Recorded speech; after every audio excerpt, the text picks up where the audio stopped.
Donc Upvisory, c'est une agence de conseil en product management qui a été créée en 2017 et notre mission, c'est d'accompagner les organisations pour développer des produits des produits digitaux qui répondent aux attentes des utilisateurs. Moi c'est Simon, je suis Head of Impact, ça c'est pour LinkedIn. Je suis responsable RSE d'Upvisory depuis 1 an maintenant. Et avant ça, j'ai été à mon compte en consultant sur la RSE, également la communication responsable, parce qu'à l'origine, je viens de la communication.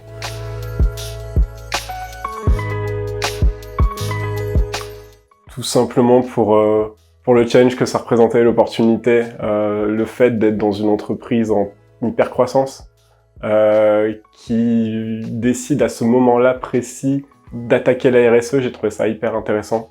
Et aussi pour collaborer avec des collègues d'autres horizons dans un secteur que je connaissais pas forcément, mais avec des gens qui, je dois le reconnaître, alors faut pas qu'ils écoutent, mais assez brillants. Et en fait, c'est hyper agréable de pas utiliser son énergie à chercher à expliquer, à convaincre, mais c'est juste de suivre l'élan et puis de créer le cadre pour permettre à tout le monde de s'engager ensemble. Et quand tu bosses avec des gens qui ont de l'appétence pour les sujets environnementaux, sociaux, etc., bah, tout va très vite. Et c'est ce que je recherchais, je pense, et je suis vraiment pas déçu en tout cas depuis 1 an. Le plus grand challenge, en fait, on est sur une démarche de bon sens, et du coup, c'est très difficile d'arbitrer parce qu'on a envie de tout faire. On a envie d'être responsable à tous les niveaux, on a envie d'attaquer tous les sujets de front, et c'est ce qu'on fait, mais on a toujours le risque de se diluer, de perdre un peu en énergie, etc. Donc le plus gros challenge de mon métier, je pense, c'est les arbitrages. C'est d'essayer d'aller mettre de l'énergie là où on a de l'impact, là où se situent nos enjeux, là où se situent les risques. Et tout ça, ça demande quand même d'être capable de prendre un peu de recul. Et en même temps, il faut pas se faire des projections sur trop long terme, parce que sinon on est dans une démarche qui est très abstraite.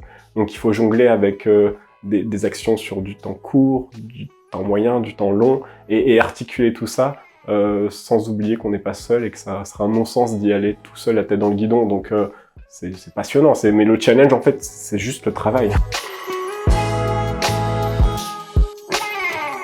Toute la particularité du travail peut-être c'est à la fois d'incarner la démarche pour montrer qu'il y a vraiment quelqu'un qui prend le lead sur ce sujet, que c'est traité très sérieusement au plus haut niveau gouvernance de l'entreprise, avec les fondateurs chez nous. Donc il fallait qu'il y ait quelqu'un qui ait 2 bras pour vraiment s'attaquer au sujet, mettre les mains dans le cambouis et articuler tout ça. Donc l'objectif que j'ai, c'est vraiment d'incarner la démarche, et en même temps c'est de la désincarner. Parce que ce serait un non-sens de faire croire à mes collègues et à toutes nos parties prenantes qu'il y a un responsable RSE qui se cherche seul, qui a la responsabilité de la RSE en fait.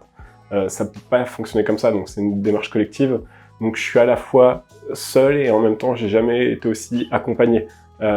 Et c'est tout cette ambiguïté ou cette ambivalence, je sais pas comment on dit, mais en tout cas voilà, l'idée c'est qu'on peut pas avancer seul, mais c'est important de nommer quelqu'un.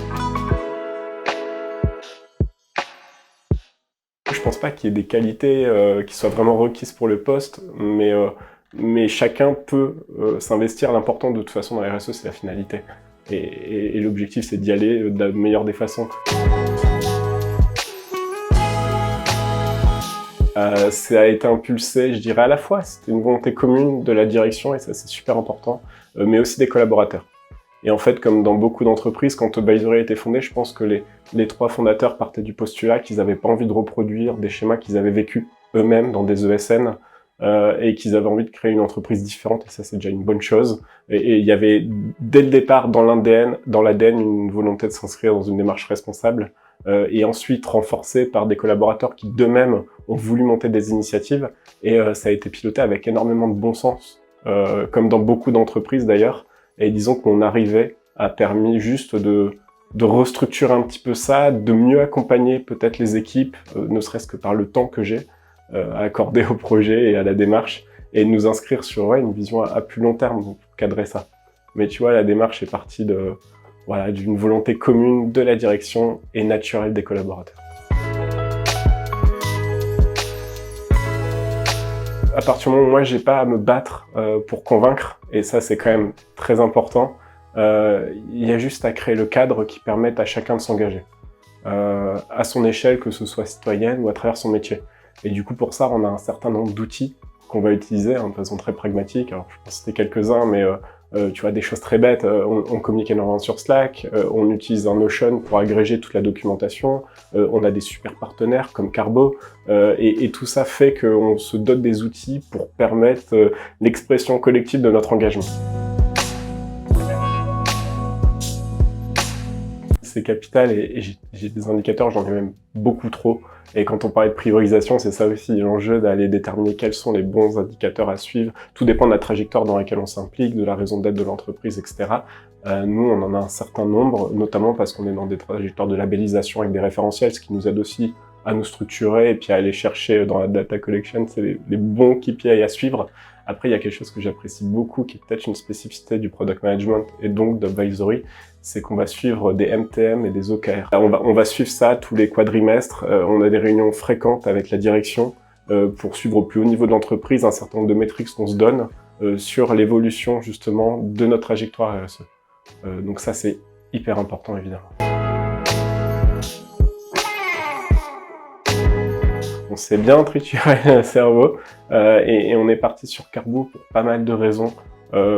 Moi, j'avais besoin, on pourra y revenir, mais l'enjeu carbone, c'était pas forcément la priorité numéro 1 chez nous. Et j'avais besoin d'un outil qui soit simple, efficace et qui me fasse gagner du temps. Et Carbo cochait toutes les cases, avec en plus la dimension d'aller chercher, d'intégrer les collaborateurs dans la démarche grâce au questionnaire et du coup en même temps de les sensibiliser et de les inviter à leur faire leur propre bilan, qui était un petit peu la petite cerise sur le gâteau. Et une autre dimension qui était importante pour nous, c'était notamment le fait de pouvoir réaliser fréquemment des bilans. En fait, quand on a des arbitrages à avoir, c'est trop bien de pouvoir faire des projections. Et l'outil nous permettait de le faire. On savait aussi, par rapport à des parties prenantes qui pouvaient nous solliciter, que si on avait des bilans carbone les plus actualisés possibles, c'était intéressant aussi. Et du coup, l'outil nous permet de le faire. Et enfin, il y avait la dimension communication, où on rentre quand même dans la granularité, mais aussi dans la vulgarisation, et avec ce lien qui permet de communiquer officiellement au grand public et de dire regardez concrètement, on montre pas de blanche et regardez où est notre impact. En tout cas, oui, du coup, on a pu embarquer un grand nombre de collaborateurs. J'ai plus le pourcentage en tête, mais on a été chercher les gens. Au début, on était sceptiques parce que c'est jamais simple dans une SN, dans une entreprise où on travaille à distance, etc., d'avoir beaucoup de réponses. Mais là, ils ont joué le jeu, ils se sont impliqués. Et on s'est sensibilisé avec Carbo, mais aussi avec d'autres partenaires. Et on le fait régulièrement autour des enjeux environnementaux, etc. Mais ce que j'ai beaucoup aimé, c'est les discussions qu'ont suscité la réalisation de ce bilan. Parce que beaucoup de collaborateurs ont réalisé du coup leur propre bilan. Et ça, je trouve ça génial. En tout cas, c'est super inspirant de se dire qu'en partant d'une volonté de l'entreprise, ça a des conséquences sur les citoyens que sont mes collègues. Et ça a suscité beaucoup d'interrogations sur ça c'est pas très clair, je comprends pas pourquoi ça c'est dans le scope, ça ne l'est pas, mais en fait je me rendais pas compte que la bouffe c'était autant. Du coup voilà, c'est ça qui permet d'ouvrir un peu les débats, d'ouvrir les chakras et après d'actionner d'autres leviers de sensibilisation. Ce qui nous a surpris quand même, c'est peut-être au niveau de l'empreinte écologique de la nourriture, de nos repas en fait. On ne pensait pas que ça prendrait une part aussi importante et d'où tout l'enjeu de se sensibiliser, etc., à la nourriture végé, à d'autres modes de consommation, etc. Donc ça, c'était assez intéressant. Et après, ce qui peut être paradoxal, c'est que c'est moins ce qu'on a retrouvé dans le bilan que ce qu'on n'y a pas retrouvé, qui nous a étonnés. Et là, je pense par exemple que les produits digitaux sur lesquels on travaille, à partir du moment où ils sont hébergés chez nos partenaires, chez nos clients, ils sortent de nos scopes. Et on s'est dit, mais c'est pas grave, ça nous donne quand même envie, parce qu'on se rend compte de l'impact que ça peut avoir, on sait qu'on veut prendre cette responsabilité-là, d'aller réduire cette empreinte pour nos clients en fait. Et du coup, on se met aussi en ordre de marche pour se sensibiliser, se former et monter vraiment en puissance sur l'éco-conception à travers le product management. Quelle que soit l'action qu'on mène, on est toujours sur les mêmes modes de fonctionnement, avec généralement une vraie phase de sensibilisation. Et d'ailleurs, le fait de réaliser notre bilan avec l'aide des collaborateurs permet directement d'activer cette phase un peu de sensibilisation. Et ensuite, on a toujours une phase d'engagement, de passage à l'action, si possible de les inscrire dans le long terme. Et sans oublier une phase qui est hyper importante à nos yeux, c'est une phase d'évangélisation. Donc c'est vraiment, Nous, la communication, c'est pas un tabou. Je sais qu'il y a des entreprises qui n'osent pas communiquer parce qu'ils ont peur du greenwashing, d'être pointés du doigt, etc. Et je comprends tout à fait. Mais aujourd'hui, j'estime qu'en 2023, il faut y aller.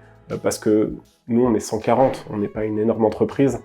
Mais là où on peut avoir de l'impact, c'est aussi en ayant une influence sur nos parties prenantes, sur d'autres acteurs du secteur, et en allant chercher un maximum de monde en leur disant c'est possible, on pouvait vous lancer dans une démarche, et on le dit avec beaucoup d'humilité, beaucoup de transparence, et parfois on se plante et on le dit quand même, mais du coup ça fait partie intégrante de notre démarche. Et du coup oui, on communique, et on communique à gogo, on utilise tout ce qu'on peut, tout ce que tu peux imaginer. Donc en interne, on a des ateliers, on a des réunions fréquentes où on peut en parler, on va en parler au séminaire, on en parle régulièrement sur Slack, donc en interne, on peut difficilement passer à côté, hein. C'est plutôt un exploit.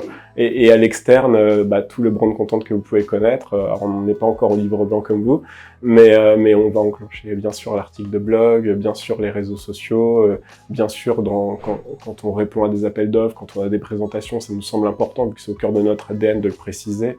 Tout ça permet aussi de lever des freins en interne, parce que quand on valorise cette démarche, on comprend aussi, on matérialise un peu l'intérêt de le faire, ça aide. On communique assez régulièrement et souvent sur beaucoup de sujets. On est assez sollicité sur des personnes qui sont curieuses de savoir pourquoi on a choisi Carbo, des personnes qui sont curieuses de savoir comment on s'y est pris. Et en fait, ce qui est bien dans la RSE, c'est qu'à un moment donné, les intérêts convergent et on a tendance parfois à laisser un peu de côté la concurrence, etc., et à s'entraider et à vite apprendre des autres et accélérer les démarches de tout le monde. Du coup, on appartient tous au même réseau, on se retrouve dans les mêmes congrès, etc. Donc oui, je trouve que cette communication comme ça, en fil rouge, permet d'être identifié comme des gens qui sont réceptifs et capables d'en discuter.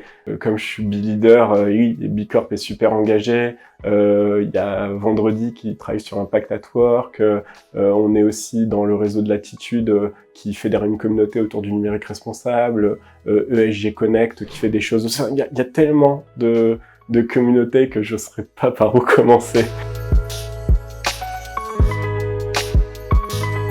Ouais, bien sûr, je vais être assez radical, mais le bilan carbone ne sert à rien s'il n'est pas suivi d'une trajectoire bas carbone. Et finalement, ce qui est important, c'est la trajectoire. Et pour ça, bien sûr, il faut faire le bilan.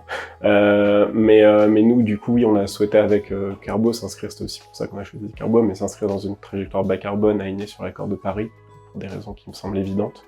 Et ça nous a permis aussi d'identifier, encore une fois, quelles étaient les petites actions qu'on pouvait mettre en place rapidement, quelles étaient les actions les plus impactantes, qui méritaient un pilotage à plus long terme, etc. Et ça nous sert à alimenter notre feuille de route, en fait. Donc on est des bons élèves, on va prendre les postes d'émission sur lesquels on a des améliorations à avoir. Je pense au bureau, on avait le hardware par exemple sur lesquels on a travaillé, notre CTO a pris ça en main, et on a un certain nombre de sujets comme ça sur lesquels on s'est aligné, et puis on a été aussi plus loin, et c'est ce que je disais tout à l'heure, mais on a souhaité aussi travailler sur le sustainable product, donc vraiment l'éco-conception des produits digitaux, ce qui est hors scope, mais qui nous semblait tellement aligné, c'était une évidence pour nous. C'est aussi une forme d'engagement qu'on a pris. J'ai juste envie de m'adresser peut-être à des entrepreneurs, peut-être à des dirigeants, pour leur dire que c'est juste du bon sens en fait, et que la vraie question à se poser, c'est pas pourquoi je dois faire mon bilan carbone, c'est pourquoi je ne le ferai pas. Et ça me semble évident parce que c'est une question de respect. J'en parlais tout à l'heure, mais c'est le respect des collaborateurs. Nous, on a commencé par prendre le pouls des équipes, savoir sur quoi ils voulaient qu'on s'engage, et leur préoccupation numéro 1, c'est l'écologie, c'est l'environnement. Du coup, à partir du moment où on cherche à respecter cette partie prenante, on met en place des choses pour les collaborateurs, on met en place des choses parce que on vit sur cette planète et que c'est aussi respecter son écosystème. En plus, ça valorise l'entreprise auprès des clients, auprès des partenaires, auprès des investisseurs. Donc il n'y a vraiment aucune raison de ne pas y aller. C'est complètement du suicide de rien mettre en place, ça n'a pas de raison. Donc voilà, c'est un peu décousu, c'est un peu spontané, mais c'est mon petit coup de gueule de dire franchement aujourd'hui c'est criminel de pas s'inscrire dans cette démarche, c'est pas une question, c'est pas chronophage, c'est pas une question de budget, c'est mentir de dire ça. Et si on veut se donner un point de départ d'une démarche environnementale, ça commence par le bilan carbone. Donc voilà.